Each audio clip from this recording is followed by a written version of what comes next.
So we will start with a 5 minutes crash course in where we are in terms of politics and digital. And Klaus presents some slides, and then we go over to have a discussion. And for us, it's very important to mingle with the people who actually put the framework in place. Klaus, please start.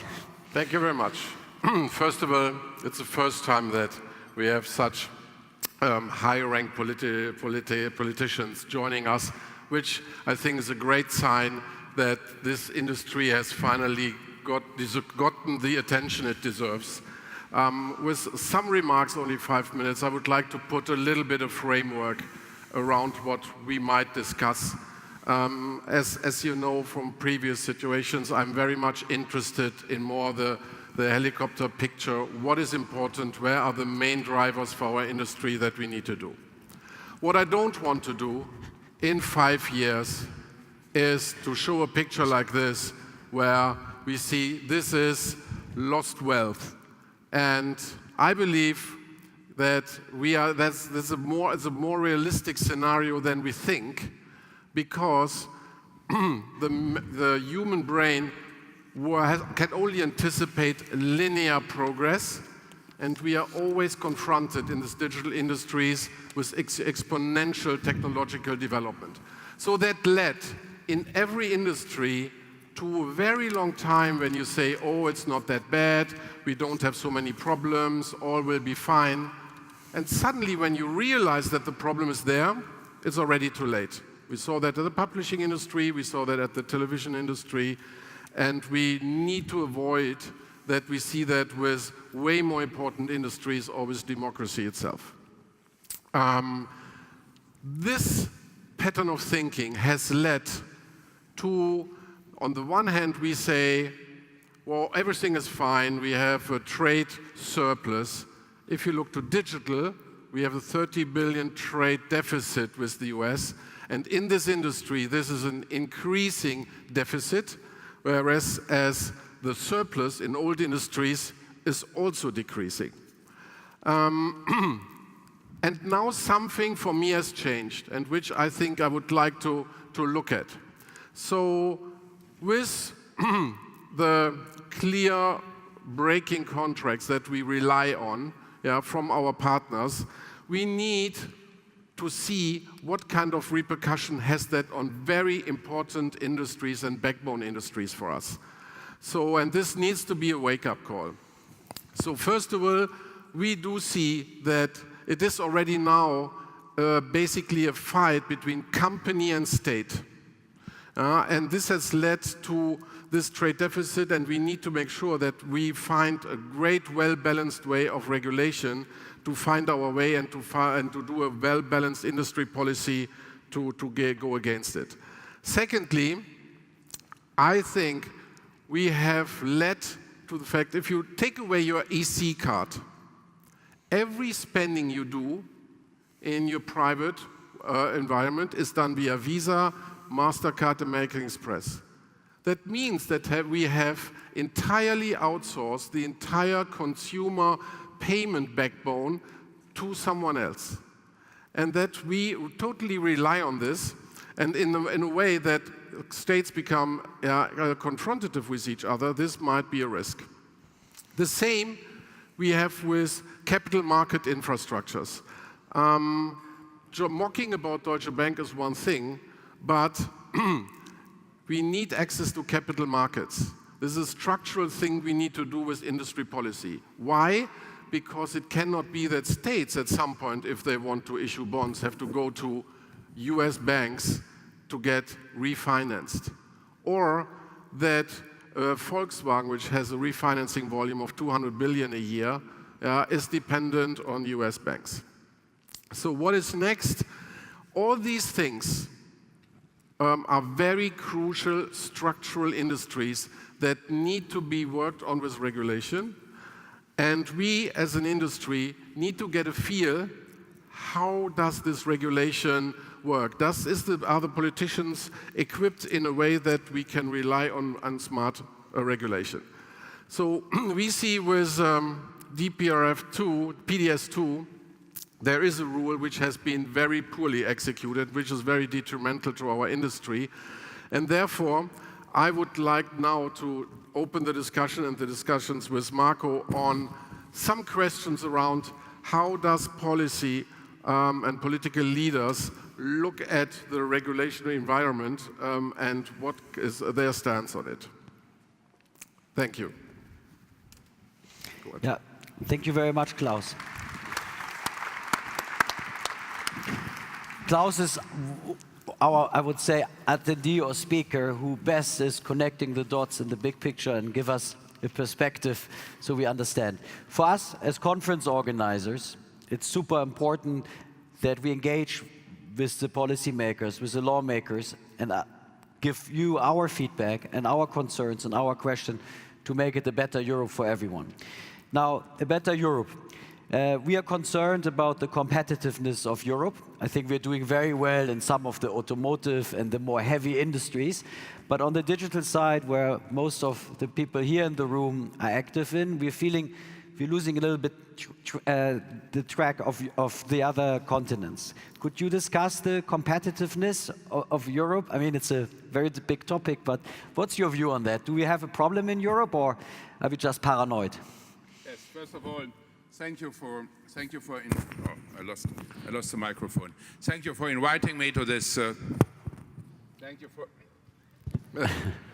technology. We are competitive in technology.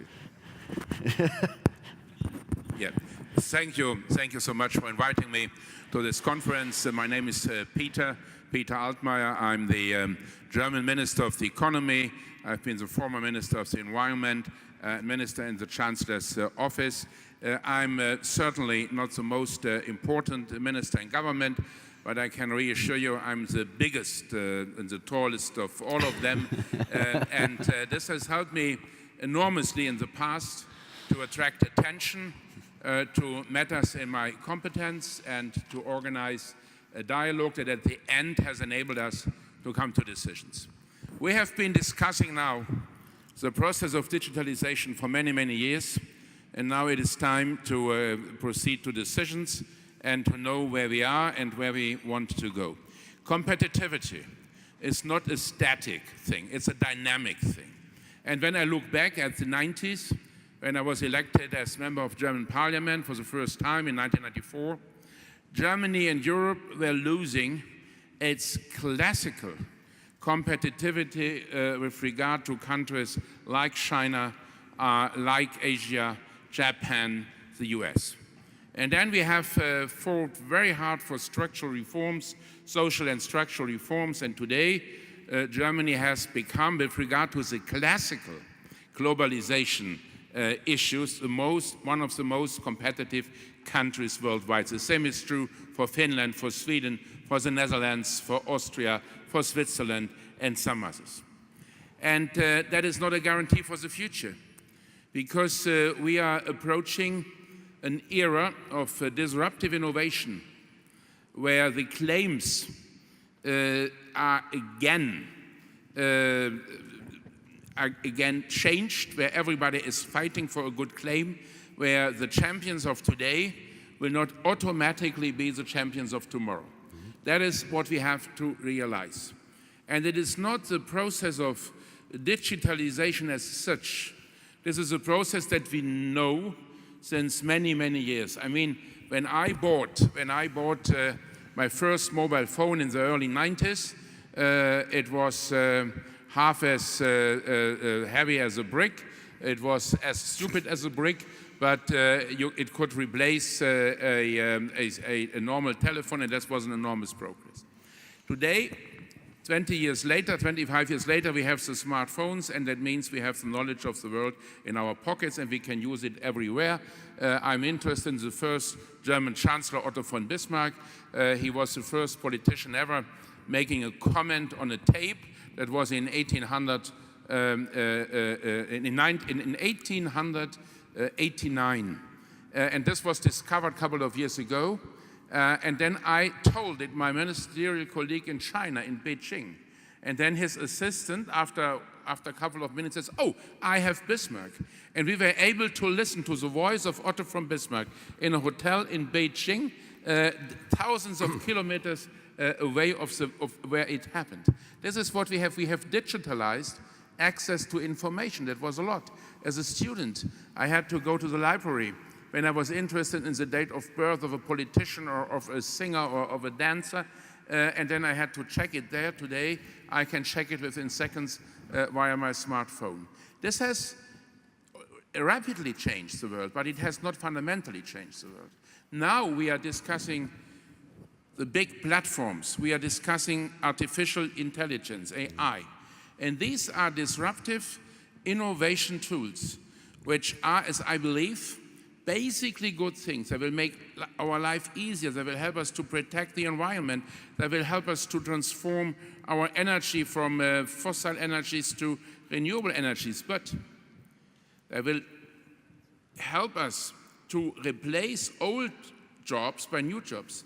But there is no guarantee that the old jobs, which will become superfluous, no longer needed in Europe, will be replaced by new jobs in Europe. They can be replaced in China, in India, in the US, and this is the biggest challenge.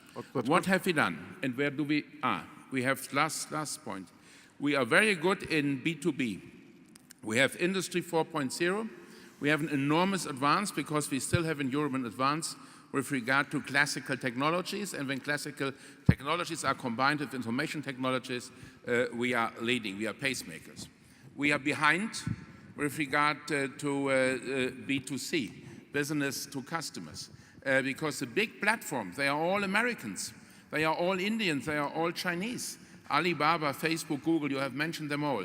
And therefore we have to think, will we accept it or will we not accept it? And with regard to artificial intelligence, we are leading in the field of research, of academic research and university research, but we are not yet leading with regard to implementing them into practical life. And this is something where we have to catch up if we want to defend our competitivity also for the next 20 or 30 years. So, but in concrete, so there, we all know that the big players, they use the power of the platforms in a sometimes disputable way.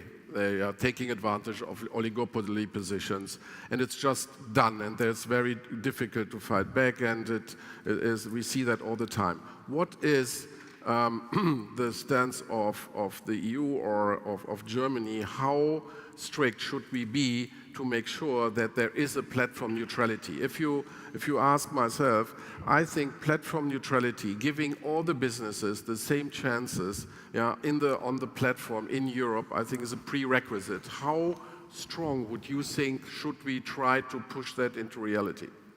That's a difficult question. First of all, we have an issue about taxation of platforms. This is something that is important. We have to avoid tax evasion, etc. The second thing is the question that some people say, well, we should disintegrate the platforms. They have grown too big, and we have to apply our rules on competitiveness and on competition. And then there are others who say, no, we shall not destroy them, but we should have a regulation for platforms where we guarantee neutrality. We are at the beginning of a process. I do not know what you think about it. But basically, I believe that all the platforms we have should be open platforms with open access to everybody. And this has to be guaranteed by some way of regulation. But it can be regulated only if we have a basic consensus about it on a worldwide scale. Not with regard to some countries in the Far East who do not matter, but with regard to the US, with regard to China, with regard to Europe, with regard to Israel and some other important places in the world. We have, under German G20 presidency, for the first time organized a meeting of digital ministers of G20. And we will continue to discuss the issues, because if we would adopt regulations that would restrict activities of platforms, while in other areas, in other regions of the world, they would have better access to data, they would have better chances to grow, then I'm afraid Europe would be bypassed by a development that is very important. And so that means I'm interested in a basic agreement and consensus on how to regulate the big internet platforms. In this case, it is B2C, and everybody knows where we are talking about. This could be, by the way, also in the interest of the platform itself. I had a meeting with some people of Uber recently, and my impression was that they have understood and realized that open platforms are the future and not restricted platforms at all. Yeah, but normally history shows they are all seem to have understood it until the moment they are in a position that they are in a power position, and suddenly then they forget if it comes to situations where it's to their advantage. So this is all fine, yeah, and in principle we can all agree with it, but the daily fight we all have is that we create companies in Europe and then suddenly we want them to be on an operating system or on a normal voice device. And suddenly, these players that have own interests in the same field suddenly say they delay it or not give access at all, and then we are stuck. So, and we do not have a system where we can then go against it. Okay, even because if you sue, it takes 1.5 years, and then you might be right, and in between, you lose your competitiveness. And I think there are two different levels of way we can react. The one is the structural one, which you were describing, but for me it is a tactical one. What does an entrepreneur do who is suddenly experiences problems in getting onto these platforms? Well, first of all, the question is, why are all these platforms American natives or American immigrants? Booking.com, for example, has been a Dutch platform in the beginning. It became an American immigrant. Others are American natives. Others are Chinese natives. There are very few, or almost Spotify perhaps. Spotify, I would say, is a European native still. But all these platforms we have seen emerging in the past in Germany and in Europe have been either unsuccessful, or when they have been successful, they were taken over when they had some worth and value equal to 50, 60, 70 million euro. And this is something that we have to consider. And then I say, okay, how to avoid that you are completely unsuccessful? You have an idea, but platforms created in Europe or in Germany have a tendency to say our reference market is the German market, or it is the European market. And then you cannot, you have no possibility to scale and to develop your business. When a platform is developed in the US, the reference market is the world market.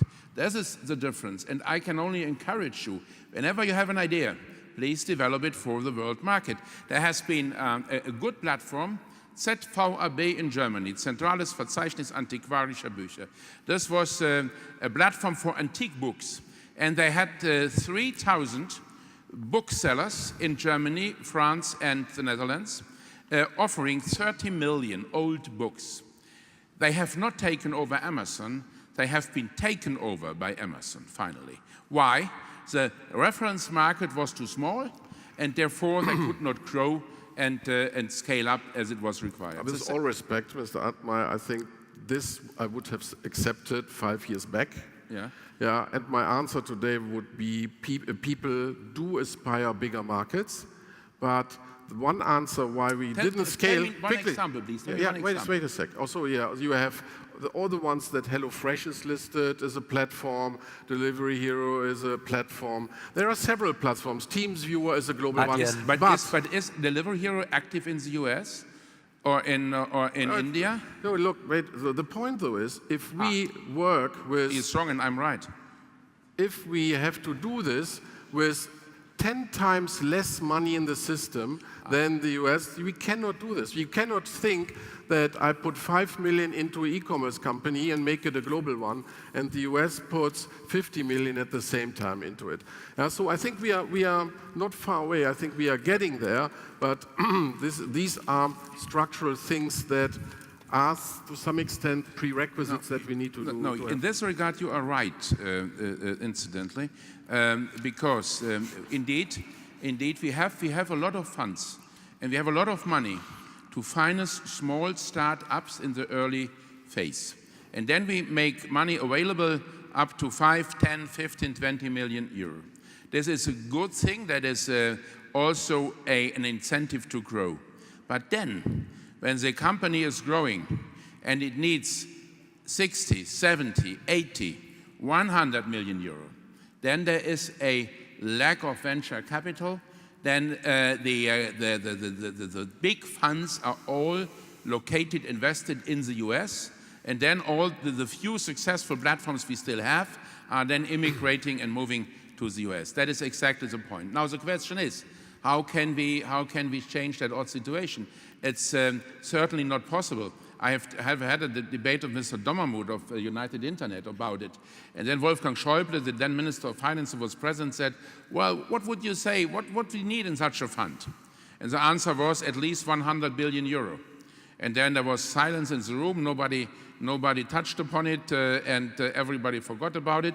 But it is still the big white elephant in the room. We can raise the money, but not as a state money. We have to use private money that is floating around. And for example, I was the day before yesterday, I had dinner with some big insurance companies, actually the biggest in the world. And they told me if they would be allowed to invest in such funds, they could easily aggregate money in a very impressive amount. And this is something where we have to adapt and to change our legislation. And this is what I would like to identify. How can we generate money for companies in the range of 50, 60, 70 million euro in order to keep them in Europe, in order to avoid a hostile takeover? I think that is we all hope for. It is also that we would otherwise export the corporate governance, which basically makes us lose these companies. So just a question that I have. If people and startups would like to get in contact with the politicians, we have now Dorothee Bär, we have Helge Braun, we have Mr. Altmaier, we have Frau Karrenbauer. How can I imagine that the tasks that are waiting for us are split between these different people? Well, first of all, I admit I would have had a preference for a stronger concentration of powers and competences for some key areas of digital infrastructure, platform economy, regulation, etc. This was, for political reasons, not done, but I don't see it as a disaster or catastrophe. If we would have one big web ministry or digital ministry, and the minister would be a bloody poor idiot, then of course he would waste the future of all of you by taking the wrong decisions or by taking no decisions at all. Now we have in Germany still a number of very powerful ministries. The Ministry of the Interior, dealing, for example, with the open citizens portal, where we will make available all services of public administrations online to all citizens in the country, where we will have a digital signature that exists already in Estonia, in a small country, but not in Germany or in France. We have the Ministry of Transport and Digital Infrastructure. They are competent for glass fiber, they are competent for 5G mobile networks, and some others. We have the Ministry of the Economy, that's my ministry.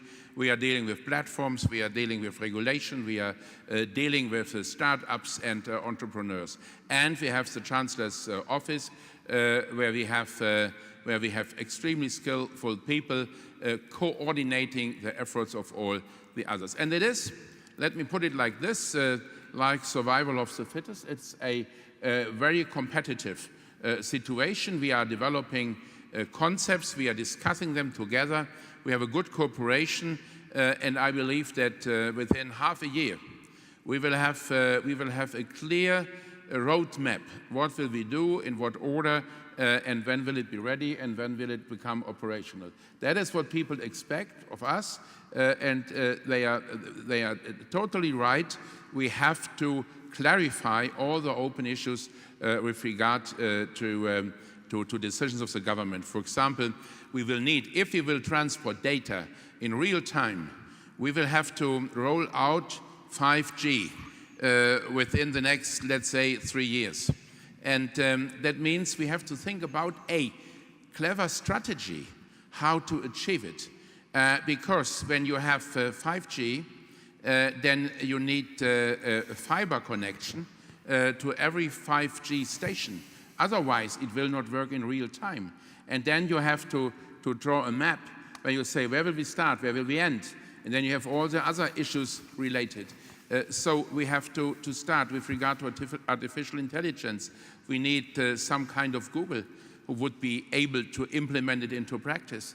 With regard to autonomous driving, I believe that the marriage between autonomous driving and artificial intelligence will change the world. We will have care robots working with artificial intelligence. We will have medical robots for cancer diagnosis working with AI. But the most important and the first area where it will work is the area of autonomous driving. And this is why I met with Uber. This is why I will meet with Google. This is why I talk to our car manufacturing industries. This is something that is of utmost interest for a country like Germany. We have invented individual mobility. We have invented classical cars. We are still leading in this field. 80% of the upper car class segment is produced by German companies. So that means we have to decide how we will adapt our strategy with regard to autonomous driving in order to be the first in the world to roll it out and to implement it. We are not yet there. We are not yet there, and therefore we will have our own strategy on artificial intelligence. Are you interested to join a WhatsApp group? Sorry? Are you interested to join a WhatsApp group? No, I have never done it before. That has perhaps one reason. My SMS normally are official SMS as a minister, and the cost is covered by the ministry, so there was no need to escape the cost of the SMS. I'm not yet a member of a WhatsApp group. That is what I confess. But I'm one of the. I was the first German politician who joined Twitter, and I'm still active on Twitter. I've 234,000 followers. That's nothing compared to the American president, Trump, or the former President Obama, but it is for a German politician, it's an awful lot. The reason I'm asking, we invited you to find ways to improve our situation. I don't even know if you think we have a digital problem or not. You're saying a lot of smart things, and clearly you know what the matter is, but I was personally hoping, and that's why I was sitting very silent in the corner, to get some answers, what we need to change. And that's what I'm missing from this discussion. So I was thinking, maybe, and we want to see ourselves as an always-on conference, not just meeting 2 days in Berlin. So I'm interested to connect you with our top speakers. We're talking the CEO of Auto One, Get Your Guide, Delivery Hero. How can we make this a forum? First of all, I believe in classical meetings. I have many meeting rooms in my ministry. This was not so easy to get you here, and we have 3,000 people here. If I only ask you to meet me, how is that going to happen? The question is, one, did you approach me personally and in order to convince me to come? It was less than 2 weeks ago. It was just 1 week ago when Mr. Hommels asked me. You were there immediately. And I was there, yes, exactly. So, and this was possible despite the fact that a member of the German government normally has an agenda full of appointments organized half a year ahead. We can arrange for this. And I met with the new CEO of Uber. I met with many others, and I can invite your people to the ministry. By the way, my impression is that I have indicated some answers.